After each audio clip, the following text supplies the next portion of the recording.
तुम्ही कोणाच्या सौंदर्याला भुलून जाऊ नका. हं. जसं रोज गुलाब जे असते त्याला काटे सुद्धा असतात. हां, तसेच जर जे पण सुंदर मुलगी आहे किंवा हँडसम मुलगा आहे त्याच्यामागे त्याचा काहीतरी निगेटिव्ह गोष्टी असणारच. हां, तुम्ही फक्त पॉझिटिव्ह, पॉझिटिव्ह, पॉझिटिव्ह गोष्टीकडे त्याच्याकडे लक्ष देता आणि जे त्याच्या निगेटिव्ह गोष्टी असू शकतात त्याच्याकडे तुम्ही दुर्लक्ष करता. हां, तर जोपर्यंत तुम्ही बॅलन्स करत नाही स्वतःला, की मी फक्त आता मला सपोज एक मुलगी आवडली. पण तिचं मत अरे किती सुंदर आहे, किती सुंदर आहे, किती हां. सुंदर आहे. पण ॲट द सेम टाईम तुम्ही हेही लक्षात घ्या बाबा, की ही म्हणजे सोबत देईन का? साथ देईन का? याचं शिक्षण झालं आहे का?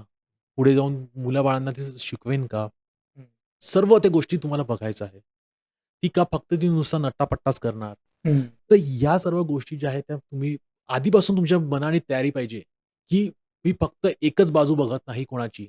मला हं. त्या प्रत्येक माणसाला 2 बाजू असणारच. ओके. तो कोणीही असू द्या हो. पण माझे जे मेंटर आहेत डॉक्टर जॉन डी मार्टिनी, ते सांगतात, की प्रत्येक माणसाला 2 बाजू असतातच. तुम्ही फक्त ओके. एकाच बाजूवर लक्ष दिलं, तर तुम्ही इम्बॅलन्स होता आणि मग दुसरी बाजू समजल्यानंतर तुम्हाला खूप वाईट वाटते. तुमचं हार्ट ब्रेक होते. तर आधीपासूनच तुम्ही तयारी करून ठेवा, की बाबा याच्यामध्ये हे प्लस आहे, ते म्हणजे हे गोष्टी निगेटिव्ह आहेत. ओके. बॅलन्स स्वतःला ठेवा.